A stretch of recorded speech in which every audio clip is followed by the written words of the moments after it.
साध्वी विभा से जानिए ग्रह नक्षत्रों की दशा और जीवन से जुड़ी समस्याओं का समाधान। संपर्क सूत्र 9935111366। जय श्री राम। ओम नमः शिवाय। एस्ट्रो फॉर यू चैनल पर आप लोगों का बहुत बहुत स्वागत है। हर बार की तरह इस बार भी हम उपयोगी जानकारी लेकर आप लोगों के बीच उपस्थित हैं। जो जानकारी आज लेकर के हम उपस्थित हैं, चूँकि आज सोमवार है तो सोमवार से संबंधित जानकारी लेकर हम उपस्थित हैं, यानी चंद्र दोष की आज हम चर्चा करेंगे। अगर कुंडली में चंद्र दोष विद्यमान हो, कुंडली में अगर चंद्रमा अशुभ फल प्रदान कर रहा हो, तो ऐसे में हम क्या करें?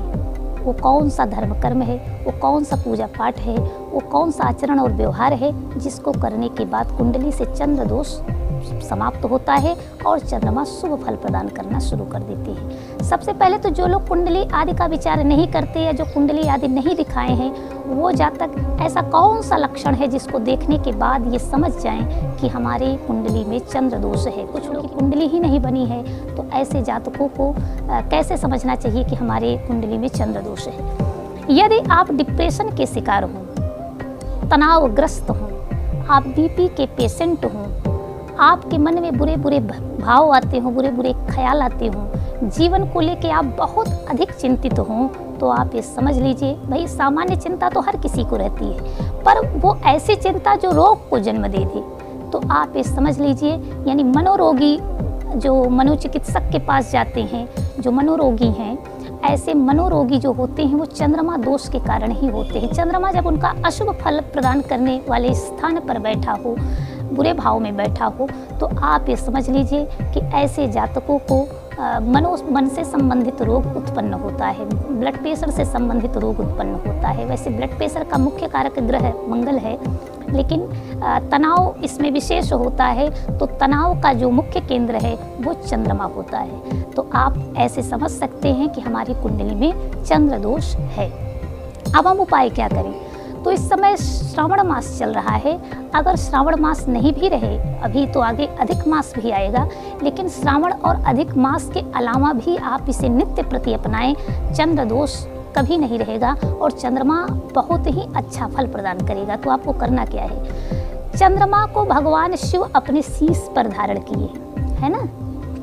तो भगवान शिव के शीश पर चंद्र जो है स्थापित हैं। तो ऐसे में जो जातक भगवान शिव की उपासना करते हैं, आराधना करते हैं, भगवान शिव को जलाभिषेक करते हैं, दुग्धाभिषेक करते हैं, दुर्वा मिला करके दूध चढ़ाते हैं गाय माता का, ऐसे जातकों की कुंडली से चंद्र दोष समाप्त हो जाता है पूरी तरह से और चंद्रमा शुभ फल प्रदान करना शुरू कर देते हैं। चंद्रमा किनका कारक ग्रह है? नंबर 2 पर हम जानते हैं चंद्रमा जो कारक है वो मन का कारक है, और इसके अलावा इस धरती पर जो चंद्रमा का संबंध है वो माता से है, जल से है।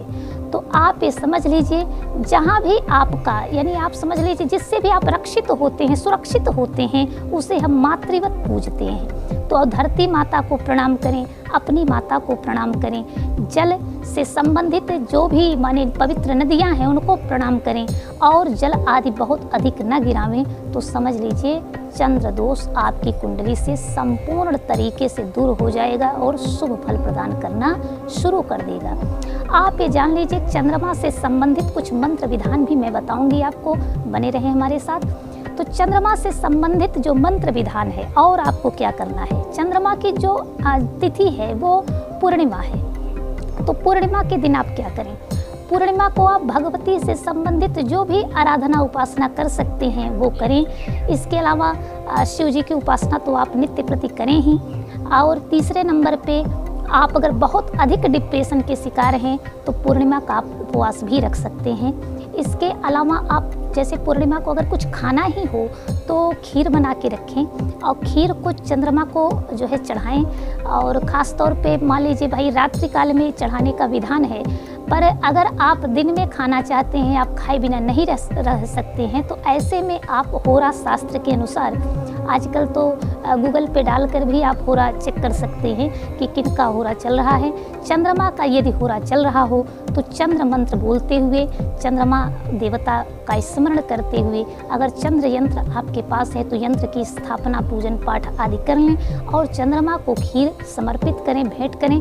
तत्पश्चात आप जो है खीर प्रसाद के रूप में पा सकते हैं। अगर मान लीजिए आप ये नहीं कर सकते तो भगवान शिव को भी ये खीर चढ़ा करके आप खीर प्रसाद के रूप में पा सकते हैं। आपकी कुंडली से चंद्र दोष समाप्त हो जाएगा। तो चंद्रमा को प्रसन्न करने का जो मंत्र है, रात्रि काल में अगर आप पूर्णिमा को कर सकते हो तो रात्रि काल में आप चंद्र देवता को अर्घ्य दें। अर्घ्य में श्वेत पुष्प मिला करके आप उन्हें अर्घ्य प्रदान करें। इसके अलावा आप क्या कर सकते हैं वो भी मैं आपको बता दे रही हूँ। चंद्रमा को प्रसन्न करने के लिए जो मंत्र विधान है, ओम सोम सोमाय नमः, इस मंत्र को करते हुए आप जो है चंद्रमा को अर्घ्य दें। इसके अलावा आप एक मंत्र जप और कर सकते हैं, वो मैं बता दे रही हूँ, सुन लीजिए ध्यान से। और इस तरह का उपाय मैं बराबर लेकर उपस्थित होती रहूँगी, तो बने रहें हमारे साथ। मैं मंत्र बोल दे रही हूँ। दधि शंख तुषाराभम क्षीरोदार्णव संभवम नमामि शशिनम सोमम शंभोर मुकुटभूषणम। तो आपके लिए अगर यह जानकारी उपयोगी रही हो तो निश्चित कमेंट बॉक्स में बताइएगा।